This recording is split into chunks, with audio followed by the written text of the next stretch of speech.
Assalamualaikum warahmatullahi wabarakatuh. Semuanya, mari kita buka pertemuan kita dengan baca doa bersama-sama. A'udzubillahi minasyaitonirrajim. Bismillahirrahmanirrahim. Asyhadu an la ilaha illallah wa asyhadu anna Muhammadar Rasulullah. Allahumma shalli ala sayyidina Muhammad wa ala alihi wa sallam. Astaghfirullahaladzim. Astaghfirullahaladzim. Baik, untuk kali ini kita akan belajar untuk bagian berikutnya dari peran Wali Songo, ya. Peran Wali Songo. Kalau kemarin kita udah belajar tentang pengertian, asal usul, kemudian anggota Wali Songo yang generasi pertama dan generasi 45 yang kita kenal saat ini. Dan untuk itu kita lihat untuk peran Wali Songo nanti akan kita bahas secara singkat. Tapi saya ingatkan bahwa untuk tugas kalian yang kemarin adalah tugas peribadatan, ya. Tugas peribadatan yang dilakukan oleh semua wali, yaitu tidak pernah meninggalkan sholat berjamaah, dan yang kedua tidak pernah meninggalkan wudhu. Artinya dia semuanya dalam keadaan suci terus menerus, ya. Itu saya ingatkan kembali bahwa tugas kalian ini hendaknya kalian lakukan selama 24 jam, ya, mulai bangun tidur sampai nanti mau tidur kembali juga dalam kondisi suci, ya. Dan usahakan nanti untuk sholatnya tetap dijaga, sholat dengan waktunya dengan cara berjamaah. Oke, itu jangan lupa. Dan kemudian nanti setelah kalian menyelesaikan menonton video ini, nanti kalian perlu melanjutkan dengan presensi dan mengerjakan tugas, ya, tugas yang nanti akan saya buat. Baik, kali ini kita akan belajar lanjutkan dari peran Wali Songo, ya. Peran Wali Songo, ya jelas peran utama mereka adalah datang ke Indonesia ini, ke Nusantara ini bukan untuk berdagang, tapi menyebarkan Islam, ya, menyebarkan Islam, di mana Jawa pada waktu itu dikuasai oleh dua kerajaan besar, yaitu kerajaan Majapahit dan Pajajaran yang beragama Hindu, ya, yang beragama Hindu. Untuk itu peran Wali Songo generasi pertama itu sangat menentukan pada peran Wali Songo pada generasi-generasi berikutnya. Oke. Mereka punya peran di beberapa bidang. Kalau saya klasifikasikan itu dalam bidang pendidikan dan pengembangan keilmuan, yang kedua bidang seni budaya, dan yang ketiga sosial kemasyarakatan, dan yang keempat berbangsa dan bernegara. Mereka punya 4 spesialisasi dalam pengembangan Islam, ya. Mereka punya 4 metode dalam pengembangan Islam di sini.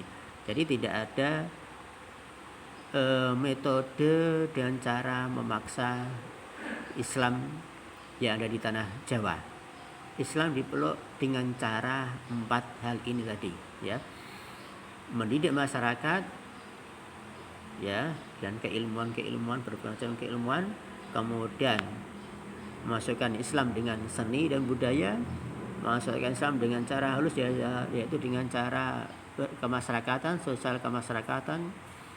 Yang keempat, nah, untuk wilayah kekuasaan itu mereka punya keahlian juga, yaitu keahlian dalam hal berbangsa dan bernegara. Jadi keilmuan mereka sangat lengkap, ya. Mengapa yang ditunjukkan keempat ini? Karena secara otomatis dari bidang agama tidak usah ditanyakan lagi, ya. Ini contohnya maunya bidang seni budaya. Kenapa seni budaya yang ditampilkan? Ya, memang ini adalah metode yang paling sukses, ya, masuk metode yang paling bagus yang dimana orang menikmati kesenian tapi ada nilai-nilai keislamannya. Jadi untuk nilai Islam atau hasil Islamnya itu sudah dalam bentuk implementasi, tidak hanya sekedar pengetahuan saja, ya, sampai pada implementasi perilaku.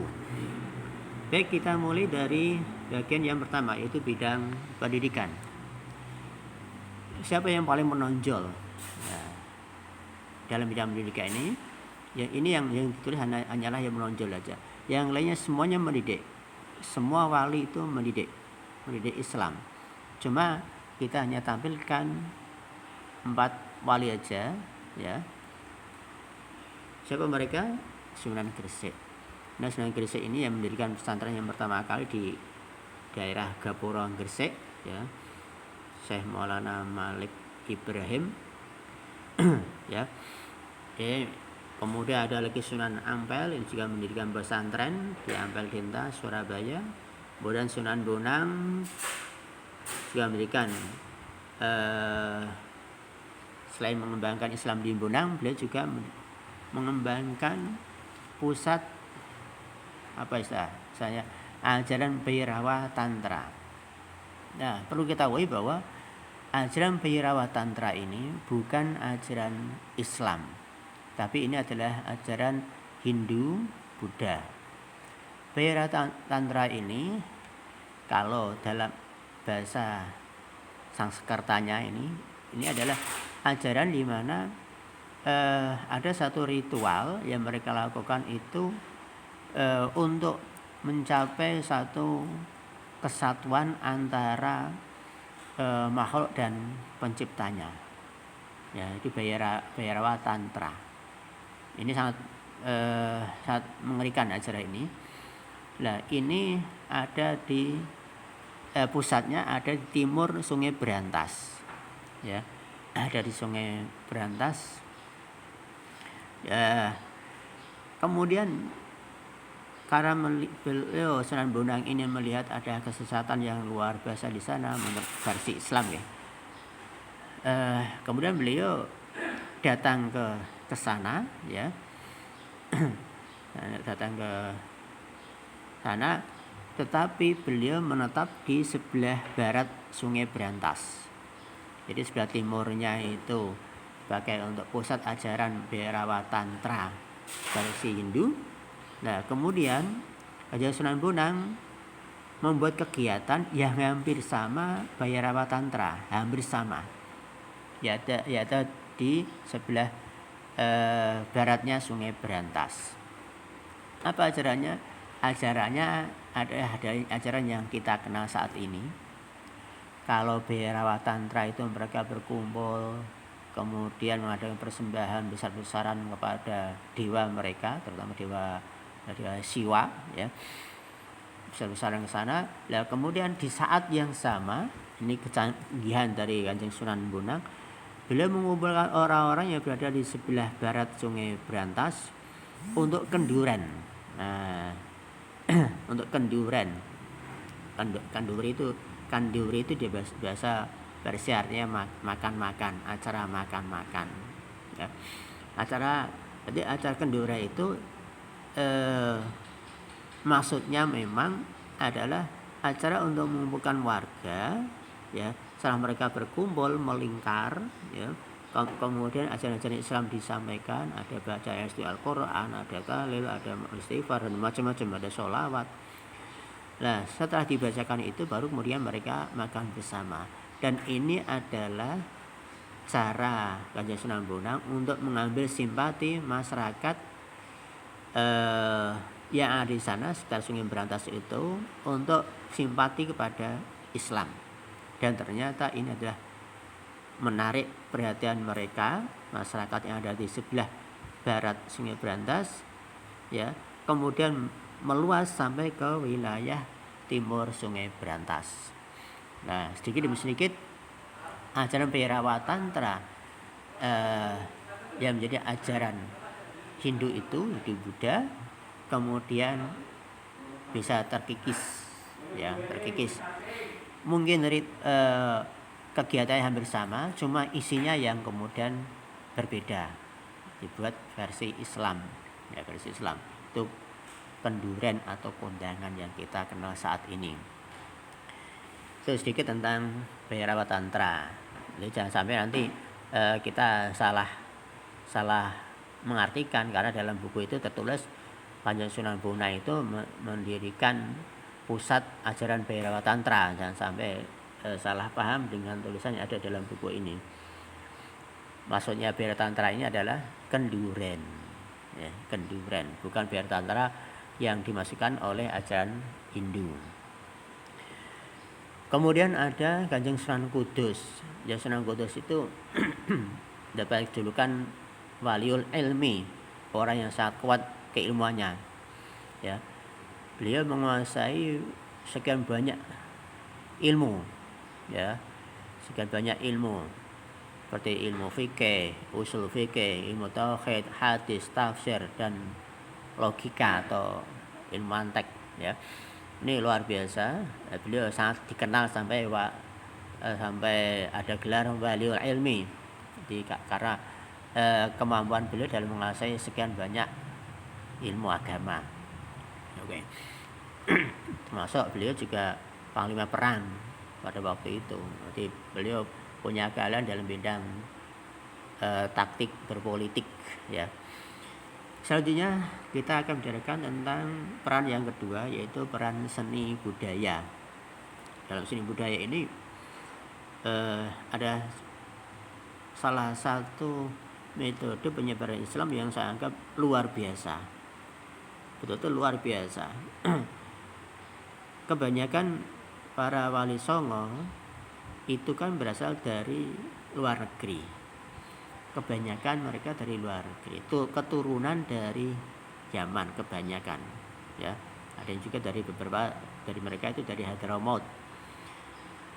Nah, tetapi mereka kok mampu mempelajari gamelan-gamelan Jawa, lagu-lagu Jawa, syair Jawa, bahasa Jawa, sampai pada penguasaan gamelan Jawa. Ini yang luar biasa, ya. Ini yang luar biasa, saya anggap luar biasa. Mereka punya kecerdasan yang di atas rata-rata, ya, di atas rata-rata. Seperti ini, Kanjeng Sunan Bonang. Beliau itu dikenal sebagai pencipta gending pertama, ya, dengan menggunakan media wayang dan gamelan. Loh, kapan beliau belajar wayang dan belajar gamelan Jawa itu? Ya, dimana pada waktu itu memang gamelan atau gending Jawa itu menjadi semacam daya tarik yang luar biasa bagi masyarakat Jawa, ya, daya tarik yang luar biasa, sehingga ketika ada tontonan, sekarang ini tontonan, ya, ada pagelaran dengan membawa gamelan, masyarakat Jawa pada waktu itu langsung berbondong-bondong untuk mendatangi. Ya, seperti sekarang ini umpamanya ada konser dangdut atau konser apa gitu kan, itu kan orang-orang dari sana-sana kemudian langsung datang untuk mengikuti. Ya, sama dengan saat itu Kanjeng Sunan Bonang membaca bahwa dakwah yang paling mudah diterima itu adalah lewat budaya seni, ya, sehingga beliau berusaha untuk membuat gending Jawa. Oh, ini luar biasa. Padahal kita aja sulit untuk memahami aja sulit dengan bahasa-bahasa yang sangat halus, ya. Kemudian ada lagi Kanjeng Sunan Giri, ya. Beliau mencipta permainan anak yang bernuansa religius seperti jelungan atau delian, gending, jerjek, gula, kemudian coblak suang, ler iler, ya. Coblak suang itu makna sebenarnya sangat dalam, ya. Sangat dalam, dari iler juga sangat mendalam itu. Sangat mendalam. Cuma jarang kita tahu ini. Bahkan coblak suang itu seakan-akan hanya permainan anak-anak yang tidak punya makna, sehingga mudah kita lupakan. Ler iler juga demikian, seakan-akan enggak punya makna, ya. Kemudian ada Sunan Derajat. Dia juga dikenal sebagai pencipta tembang Jawa, yaitu Pangkur. Ada Sunan Kudus. Nah, berarti selain beliau menguasai sekian banyak ilmu Islam, beliau juga bisa menciptakan gending, mas kumambang, dan mijil. Ada lagi Sunan Muria. Beliau seperti ayahnya piawai dalam memainkan wayang purwo, ya, wayang kulit, dan juga menciptakan tembang jenis sinom dan kinanti, ya. Ada juga bapaknya Sunan Bonang, Sunan Jaga, yang mengembangkan seni wayang kulit, gamelan, ya. Juga mengembangkan seni suara, seni ukir, busana, pahat, dan kesusastraan. Oke, kita lanjutkan pada bagian yang ketiga, yaitu bidang sosial kemasyarakatan. Siapa yang bisa kita jadikan contoh untuk para sunan ini, bidang sosial kemasyarakatan? Pertama, ada Kanjeng Sunan Ampel. Sunan Ampel, beliau membentuk jaringan kekerabatan melalui perkawinan, ya, perkawinan putri penguasa Bawan Majapahit. Itu menikahi putri Arya Teja, anak dari Bupati Tuban, yang pada waktu itu Tuban jadi Bawan Majapahit. Ia juga membuat peraturan yang memuat nilai-nilai ajaran Islam, seperti ajaran Molimo, ya. Di pada waktu itu Molimo di saat itu menjadi hal yang biasa. Moh madon, nggak mau berzina.